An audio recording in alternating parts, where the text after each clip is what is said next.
ఈ మొత్తము Pushpa the ruler అంటే కింగ్. ప్రజాస్వామ్యంలో రూలర్స్ ఉండరు. డెమోక్రటిక్గా ఎలెక్ట్ అయిన పాలకులు ఉంటారు, దే ఆర్ సర్వెంట్స్ అంటాము. కానీ ఈ సినిమా రూలర్ అని పెట్టారు. సరే, ఇప్పుడు టుడే మనం ఈరోజు కొన్ని రివిలేషన్స్ చేస్తాను. నాకున్న సమాచారము, మేము చేసిన political, legal and research based facts మీ ముందర పెడతాను. ఇప్పుడే పోలీస్ స్టేషన్ నుంచి కూడా వస్తున్నాను.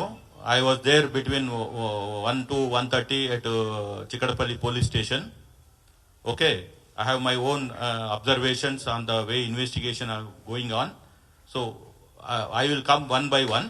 But chronological order లో మీరు చాలా మంది అడుగుతున్నారు, హూ ఇస్ మీకేం సంబంధము, మీకే ఎలా అని.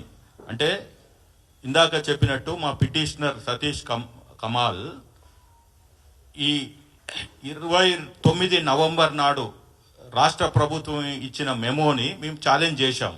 అందులో బెనిఫిట్ షోస్కి, తర్వాత ఎర్లీ మార్నింగ్ 1:00, 4:00 అట్లా పర్మిషన్స్ ఇవ్వద్దు, 7 షోస్కి అట్లా అందులో ఉన్నాయని మేము ఛాలెంజ్ చేశాము. అయితే దానికి ముందు 22 నాడు మైత్రి మూవర్స్ వాళ్ళు, మూవీ మేకర్స్, వాళ్ళ డిస్ట్రిబ్యూటర్స్ వాళ్ళు గవర్నమెంట్కి ఒక లెటర్ ఇచ్చారు.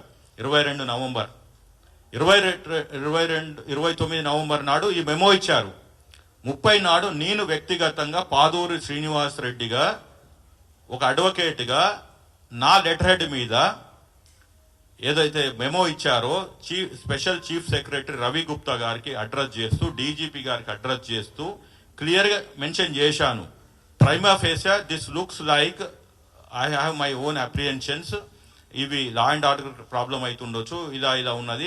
తర్వాత ఇది నిలువు దోపిడి అంటాము, 800 రూపాయలు 1000 రూపాయలు పెంచుకోవడానికి, తెల్లారగట్ల 1:00, 4:00 అంటే అప్పుడు బాగా చలి, కోల్డ్ వేవ్ నడుస్తుంది. ఇవన్నీ చెప్పి నేను రికాల్ ఆఫ్ దిస్ మెమో అని చెప్పి రిక్వెస్ట్ లెటర్ పంపించాను.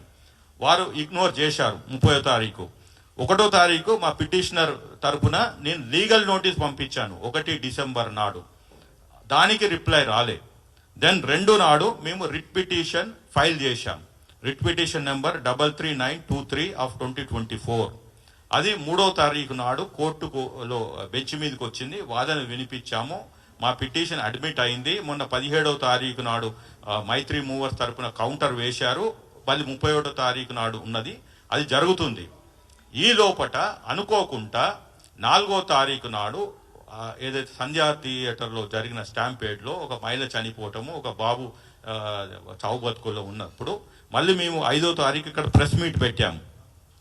మేము ఏదైతే ఊహించామో, ఏదైతే యాంటిసిపేట్ చేశామో అదే జరిగింది అని చెప్తూ ఈ రాష్ట్ర ప్రభుత్వాన్ని ఇమ్మీడియట్గా అలర్ట్ చేశాం. మీరు ఎఫ్ఐఆర్ చేయండి, అక్యూజ్ని అరెస్ట్ చేయండి, దాని తర్వాత మీరు సమగ్రమైన విచారణ చేయండి అని. సరే, అది ఒక టెక్నికల్ ఇష్యూ, అది ఎవరు ఏంటి అని ఒక 18 మందిని అక్యూజ్గా చేర్చారు, ఎఫ్ఐఆర్ అయింది. తర్వాత మళ్ళీ మేము 7వ తారీఖు ప్రెస్ మీట్ పెట్టాము. ఏఏఏ అంటే అరెస్ట్ అల్లు అర్జున్ అని ఇదే వేదిక నుంచి మా గొంతులు వినిపించాము. అంటే అక్కడ కోర్టులో వినిపిస్తున్నాము, ఇక్కడ ప్రజా జీవితంలో జుడిషియరీలో అక్కడ జుడిషియరీని ఏదో చెప్తున్నాము. ఇప్పుడు మీరు ఫోర్త్ ఎస్టేట్ ద్వారా మీ సహకారంతో ఈ వేదిక ద్వారా 7వ తారీఖు నాడు అరెస్ట్ అల్లు అర్జున్ అని పెట్టాము. రాష్ట్ర ప్రభుత్వము స్పందించింది. మేము ఎవరిని తప్పుపట్టట్లేదు. ఇక్కడ వ్యక్తులకి మేము ఎగనెస్ట్ కాదు. అల్లు అర్జున్ ఇది ఇండివిజువల్, ఆయనకి నాకు ఎలాంటి సంబంధం లేదు, ఆ కుటుంబానికి సంబంధం లేదు. ఇండస్ట్రీకి వ్యతిరేకం కాదు, ప్రభుత్వానికి వ్యతిరేకం కాదు. న్యాయ పోరాటం స్టార్ట్ చేశాం కాబట్టి దాన్ని లాజికల్ ఎండ్ తీసుకురావటం ముఖ్యం. ఏదో వచ్చాము, ఒక గేమ్ ఆడాం, పోయాం కాదు.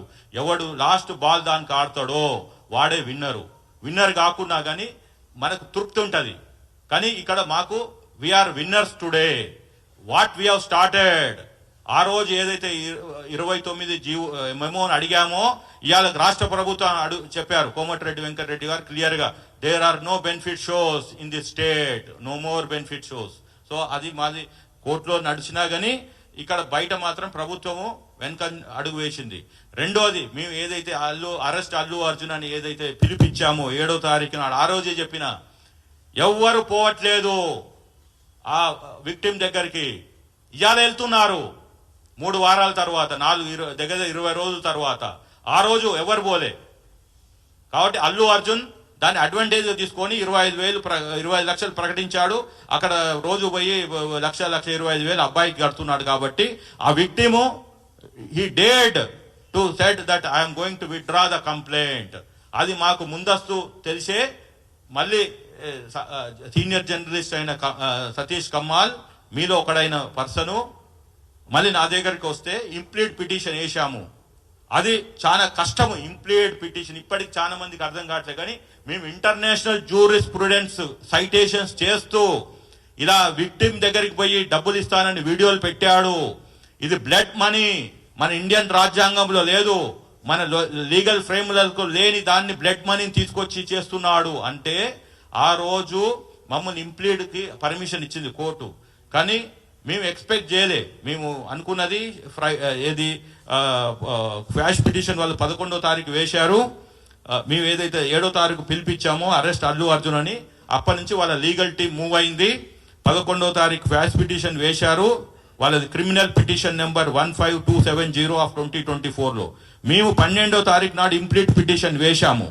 13 నాడు రావాల్సి ఉండే ఏది బెంచ్ మీదకి రాలేదు. సో కానీ లంచ్ మోషన్ మూవ్ చేశారు. ఇంకా మిగిలినంతా మీకు తెలుసు మీడియా మిత్రులకి ఏం జరిగింది అనేది. So he's right now interim బెయిల్లో ఉన్నాడు. కానీ రాగానే మళ్ళీ మీడియాని అడ్రస్ చేస్తూ బెయిల్ కండిషన్స్ వయలేట్ చేశాడు. చేస్తే మళ్ళీ మేము 14వ తారీఖు నాడు మీడియా సమక్షంగా చెప్పాను, అతను బెయిల్ టర్మ్స్ వయలేట్ చేశాడు. ఈ స్టేట్ గవర్నమెంట్ ఇమ్మీడియట్గా బెయిల్ క్యాన్సిలేషన్కి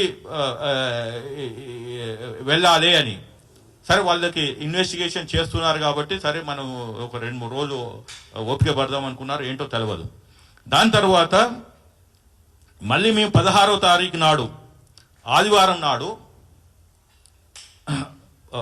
15, 16 ఆ టైం ఫ్రేమ్లో నేను చాలా మంది నా కొలీగ్స్ ఉన్న కాంగ్రెస్ పార్టీలో అదర్ సోషల్ యాక్టివిస్టులకి ఉద్యమకారులకి వీళ్ళందరికీ కలిసి చెప్పాను, ఏంటండి ఏం జరుగుతుంది,